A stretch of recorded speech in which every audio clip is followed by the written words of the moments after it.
Welcome back to part 8 of making this tool chest, and we've got this far.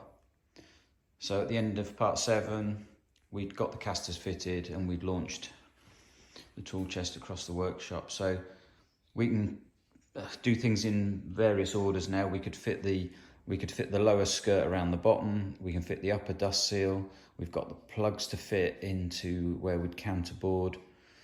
We can fit the stay around the back of the lid so that the lid stays up, and they can all be done in whatever order you want really. And then we can fit the inside. A lot of people jump to fitting the inside because it's the bit they want to get to and put tools in it, but I'd leave that till last. So we may look at the upper dust seal in this part if I can fit it in with the 15-minute limit, but I'm going to start off by looking at how we make the plugs and then fit the plugs and then cut them off flush on where we counterboard the corners. Now obviously we've done 5 holes on each corner, so we've got 20 holes, but actually the bottom one gets covered by the skirt anyway. So if you want to fit a plug in it, you can do, but really you only need 16. So we need to make 16 plugs that fit the 8mm force and a bit that we drilled. So this is my setup for plug making. I use a lot of plugs, so rather than use my big drill press in the next workshop, this little cheap one is probably cheapest drill you could ever find, and I just leave the plug cutter in there and put it on the bench and clamp it down when I need to make some. And I keep various jars, so these are the ones that actually fit. These are 8mm beech, and I just make them from offcuts. So don't throw all your offcuts away. If you've got some little offcuts, piece of beech that's not really good for anything else, ideal, keep them to one side and then make up a batch of plugs. I use the Veritas plug cutters. They do a set of 3. This is the middle one, so they do the larger one, and this smaller one there. So you buy a set of 3. Can't remember how much they are, but they're not that expensive. And obviously they've got a taper on them so that the plug comes out. Every now and again when you're cutting it, the plug gets stuck. You've got to switch it off, get a screwdriver, get it out. Particularly with harder woods. You know, even for this, the plugs don't really have to be beech. If you wanted to make some from an old offcut of poplar, which is what this is, or even pine, you're going to make the skirt out of pine, you're going to end up with some offcuts from that. So take your pick, but I'll show you how I make them on here. So this is a small offcut, so I'm going to be careful. I'm not going to drill all of them because I don't want my fingers getting too close to the cutter. So once you've drilled them with the plug cutter, and I've done some from one side, some from the other, that happened to coincide, so those have already come out. I put a cross on all the outside faces because once you're rummaging around in a pot to get them to fit, sometimes you're trying to look at which is the thin end, which is the thickest end. I know straight away, glue on the cross end, and that's the end that goes in. It just makes things a little bit easier. And now you've got a choice. I can either bandsaw down the middle and those will fall out. If you haven't got a bandsaw, then if you get a thin screwdriver, if the grain gods are in your favour, you can put your screwdriver in and break it off, and they normally fly across the workshop. So if I put my finger on there to stop that one, then and you get your plug. And then this might be too thin at this end, so we might have to remove a little bit of this to get it to fit tightly. But if we go over to test it and put it in, yeah, we just need to cut the end off it just so that the thicker part goes in.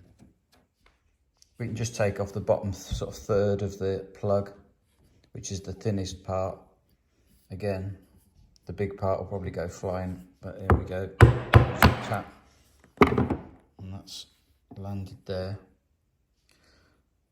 So now we can put cross back on. That's the end that goes in. We can keep them in a separate pot, and those now should be ideal for And of course, if you want to be really picky, you can line up your grain. But that now, if I put that in, that is tight without any glue. In fact, if I pull it, look, tool chest moving, so that's ideal. Cut those, just tap off the bottom third with the chisel and pop those in. Well, fitting the plugs is pretty straightforward.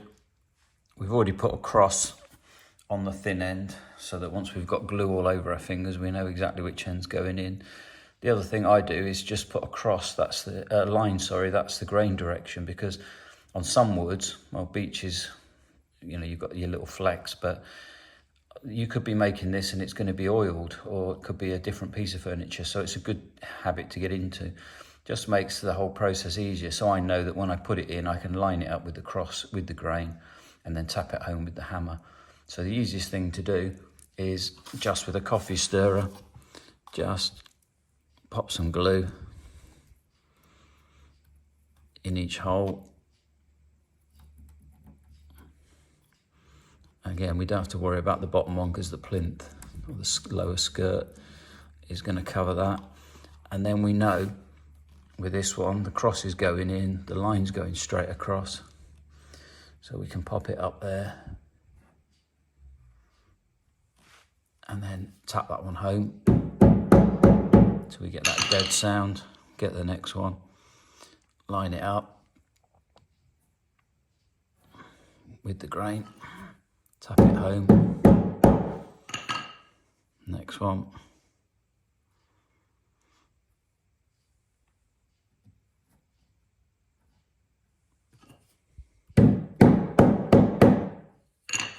And then we can have a clean up, and then doesn't take long. This glue goes off pretty quickly. You can trim them off in 15 minutes. All the counterbore holes front and back are now plugged, cleaned off, and next it'll be to flush cut them off.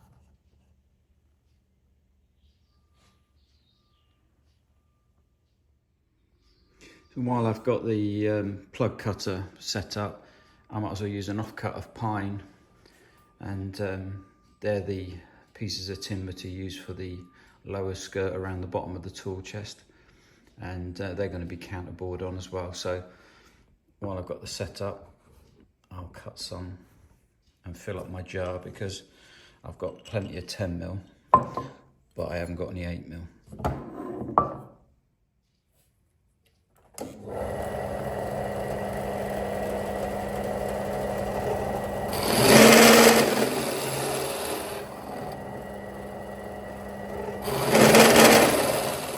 Hopefully I've set this to the right depth, but sometimes you cut it and then you have to just nudge the fence over a little bit, but it should just about meet the bottoms of the wedges so that they just fall out, or they're much easier to get out. So I'll pop the machine on and cut this.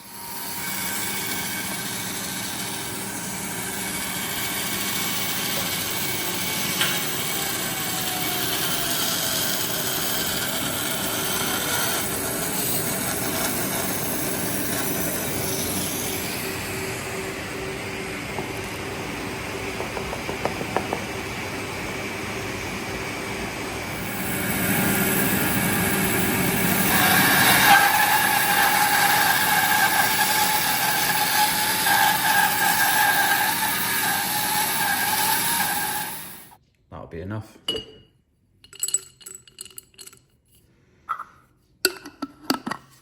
Stick them to one side for when we get to putting the plinth and the skirt on. That's all the plugs done and flush cut off using the flush cut saw. You can see there, they're all filled now. Once they're painted over, you won't see them. So I apologise for some of the filming, but trying to film some of the processes using the pillar drill and bandsaw and one thing and another. I'll get better at it, but hopefully you've got the idea. And even if you decided you don't want to get plug cutters and cut plugs, well, you could just fill over the top of the screw heads anyway. You might find the filler sinks a little bit and you have to fill it a few times, and you might find it's a bit more visible under the paint, depending on what filler you use. I definitely think plugging them is better, but I can't remember. I think the set of the 3 plug cutters, which are, I think from memory, 6mm, 8mm and 10mm. I don't think they were much more above £20 really. So, and you can use them for so many things. So that's it for part 8. So when we come back, it will be fitting the upper dust seal for the lid, which does 2 things really. Obviously it seals it, it locates it, but with a piano hinge, I could push this lid from side to side and I'll get movement because of the nature of that type of hinge. Once you've got support on the 3 sides, it means that that lid is kept on track and everything's a lot more secure. So we'll get to that in part 9. So thanks for watching. Put some comments down below. Hit the like button. Do all those YouTubey things for me. That will help. Thank you very much. And I'll be back with part 9 as soon as I can.